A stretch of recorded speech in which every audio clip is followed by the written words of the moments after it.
എല്ലാവർക്കും പുതിയൊരു job information വീഡിയോയിലേക്ക് സ്വാഗതം. വീടിനടുത്തുള്ള സഹകരണ ബാങ്കിൽ ജോലി നേടാനായി ഇതാ ഒരു സുവർണ അവസരം. ജൂനിയർ ക്ലർക്ക് തസ്തികയിലേക്കാണ് അപേക്ഷ ക്ഷണിച്ചിട്ടുള്ളത്. ഓൺലൈനായാണ് അപേക്ഷ സമർപ്പിക്കേണ്ടത്. ഓൺലൈൻ അപേക്ഷ സമർപ്പിക്കേണ്ട അവസാന തീയതി 22/1/2026 ആണ്.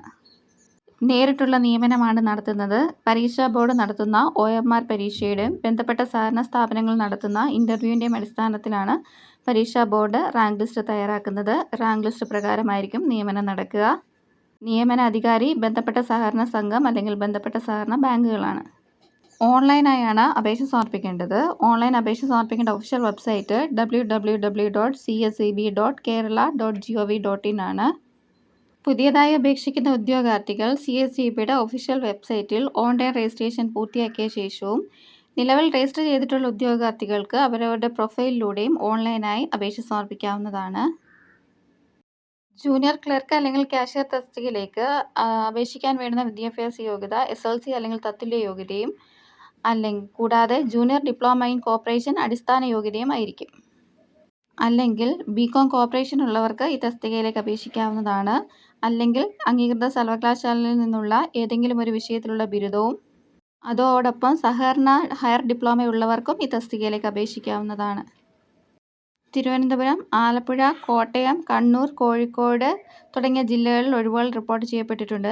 തെരഞ്ഞെടുക്കപ്പെടുന്ന ഉദ്യോഗാർത്ഥികൾക്ക് പ്രതിമാസം 12,000 രൂപ മുതൽ 44,000 രൂപ വരെയാണ് ഇതിൻ്റെ ശമ്പള സ്കെയിലായി ലഭിക്കുന്നത്. 18 വയസ്സ് മുതൽ 40 വയസ്സ് വരെ ഉള്ളവർക്കാണ് ഈ തസ്തികയിലേക്ക് അപേക്ഷിക്കാനായിട്ട് സാധിക്കുന്നത്.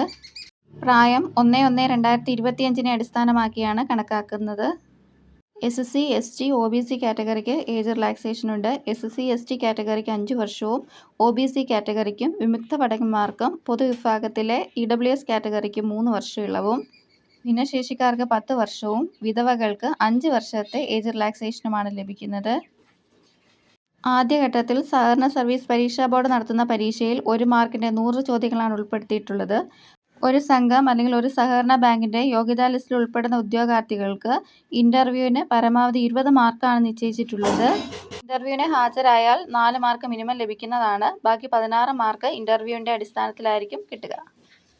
ഓൺലൈനായാണ് ഫീസ് അടയ്ക്കേണ്ടത്. ഉദ്യോഗാർത്ഥികൾ പരീക്ഷാ ഫീസിനോടൊപ്പം സർക്കാരിൻ്റെ ഉത്തരവ് പ്രകാരം 18% GSTയും കൂടി അടയ്ക്കേണ്ടതാണ്. ഉദ്യോഗാർത്ഥികൾക്ക് ഒന്നിൽ കൂടുതൽ സംഘം അല്ലെങ്കിൽ ഒന്നിൽ കൂടുതൽ സഹകരണ ബാങ്കുകളിലേക്ക് അപേക്ഷ സമർപ്പിക്കാവുന്നതാണ്. പൊതുവിഭാഗത്തിൽപ്പെട്ട ഉദ്യോഗാർത്ഥികൾക്ക് ബാങ്ക് ഒന്നിന് 150 രൂപയും തുടർന്നുള്ള ഓരോ ബാങ്കിനും 50 രൂപ വീതമാണ് അധികമായി അടയ്ക്കേണ്ടത്. SC, ST കാറ്റഗറിയിൽപ്പെട്ട ഉദ്യോഗാർത്ഥികൾക്ക് ഒരു ബാങ്കിന് 50 രൂപയും തുടർന്നുള്ള ഓരോ സംഘം അല്ലെങ്കിൽ ബാങ്കിന് 50 രൂപ വീതവും അധികമായി ഫീസായി അടയ്ക്കണം. ഓൺലൈനായി മാത്രമാണ് അപേക്ഷ സ്വീകരിക്കുന്നത്. തപാൽ മുഖേനയുള്ള അപേക്ഷകൾ സ്വീകരിക്കുന്നതല്ല. അപേക്ഷ സമർപ്പിക്കാൻ ആഗ്രഹിക്കുന്ന ഉദ്യോഗാർത്ഥികൾ വിശദമായി നോട്ടിഫിക്കേഷൻ വായിച്ചു നോക്കിയ ശേഷം മാത്രം അപേക്ഷ സമർപ്പിക്കുക. ഉദ്യോഗാർത്ഥികൾ ഓൺലൈൻ അപേക്ഷ സമർപ്പിച്ച ശേഷം അപേക്ഷയുടെ പ്രിൻ്റ് ഔട്ട് എടുത്ത് സൂക്ഷിക്കേണ്ടതാണ്. ഓൺലൈൻ അപേക്ഷ സമർപ്പിക്കേണ്ട അവസാന തീയതിക്ക് മുൻപായി നിശ്ചിത വിദ്യാഭ്യാസ യോഗ്യത നേടിയിട്ടുള്ള ഉദ്യോഗാർത്ഥികൾക്ക് മാത്രമാണ് ഈ തസ്തികയിലേക്ക് അപേക്ഷ സമർപ്പിക്കാനായിട്ട് സാധിക്കുന്നത്. ഓൺലൈൻ അപേക്ഷ സമർപ്പിക്കേണ്ട അവസാന തീയതി 22/1/2026 ആണ്. കേരള സർക്കാരിന് കീഴിൽ ഉയർന്ന ശമ്പളത്തിൽ ഒരു സ്ഥിരജോലി ആഗ്രഹിക്കുന്ന ഉദ്യോഗാർത്ഥികൾക്ക് ഒരു സുവർണ അവസരമാണ് സഹകരണ സർവീസ് പരീക്ഷാ ബോർഡ് ഒരുക്കിയിരിക്കുന്നത്. അപേക്ഷ സമർപ്പിക്കാൻ ആഗ്രഹിക്കുന്ന നിശ്ചിത വിദ്യാഭ്യാസ യോഗ്യതയുള്ള ഉദ്യോഗാർത്ഥികൾ ഈ അവസരം പരമാവധി പ്രയോജനപ്പെടുത്താനായിട്ട് ശ്രമിക്കുക. നിശ്ചിത വിദ്യാഭ്യാസ യോഗ്യതയുള്ള നിങ്ങളുടെ കൂട്ടുകാരിലേക്കും ഈ വിവരം എത്തിക്കുക. ഇതുപോലെയുള്ള ജോബ് ഇൻഫർമേഷൻസ് വീഡിയോസ് ലഭിക്കുന്നതിനായി ചാനൽ സബ്സ്ക്രൈബ് ചെയ്ത് ഫോളോ ചെയ്യുക. Thanks for watching.